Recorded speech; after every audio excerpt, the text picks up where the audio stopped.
Chairman PTI Imran Khan ने mafias की निशानदेही करते हुए कहा कि मुल्क में हर जगह माफियाज बैठे हैं। इन्हीं माफियाज ने एफबीआर टेक्नोलॉजी लाने पर शोर मचाया। इनमें सबसे बड़ा रियल एस्टेट माफिया है। इमरान खान ने मुआशी चैलेंजेस के मौजू पर कराची में होने वाले एक सेमिनार से वीडियो लिंक के जरिए खिताब करते हुए कहा कि आप सोच नहीं सकते कि इस वक्त रियल एस्टेट माफिया की ताकत क्या है। उनका कहना था कि आज हम किधर खड़े हैं किसी को भी नहीं पता। जब तक इलेक्शन नहीं कराएंगे मुल्क में इस्तेकाम नहीं आएगा। जब तक इस्तेकाम नहीं होगा हालात बेहतर नहीं होंगे। ये जो माफियाज बैठे हुए हैं पाकिस्तान में, मुझे जो सबसे बड़ा प्रॉब्लम क्या है, माफियाज हैं। हम टेक्नोलॉजी लाना चाहते थे, हम कोशिश करते रहे टेक्नोलॉजी का इस्तेमाल करके हम अपनी टैक्स कलेक्शन बढ़ाएं। अंदर लोग बैठे हुए थे जो नहीं लाना चाहते थे, क्योंकि प्रेजेंट सिस्टम से इतना ज्यादा उसमें पिल्फरेज है, वो टेक्नोलॉजी नहीं आने दे रही। सबसे बड़ा माफिया रियल एस्टेट माफिया। सिर्फ इस्लामाबाद में 1200 अरब रुपए की जमीन के ऊपर कब्जा हुआ है, गवर्नमेंट की जमीन के ऊपर। इमरान खान ने अपने खिताब में बताया कि जब उन्होंने कहा कि ये लोग मुल्क को डिफॉल्ट की तरफ ले जाएंगे तो उनके खिलाफ ही मुकदमा दर्ज कर लिया गया। उनका मजीद कहना था कि ये हुकूमत पाकिस्तान को उधर ले जाएगी जब सबके हाथ से चीजें बाहर निकल जाएंगी।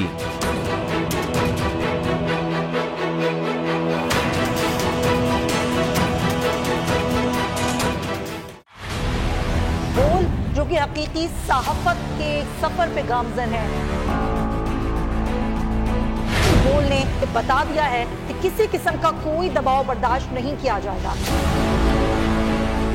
बोल वो वाहिद इदारा है जो अपने एम्प्लॉयज के लिए खड़ा होता है, हकीकी सहाफत के लिए, क्योंकि बोल है हक और सच के साथ। ये पाकिस्तान में पहली दफा हुआ है कि बोल न्यूज ने रिकॉर्ड बनाए हैं।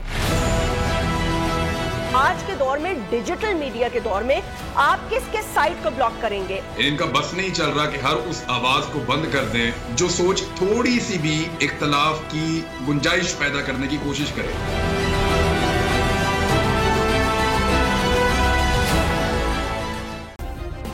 सब्सक्राइब करें और बेल दबाएं ताकि कोई खबर रह न जाए।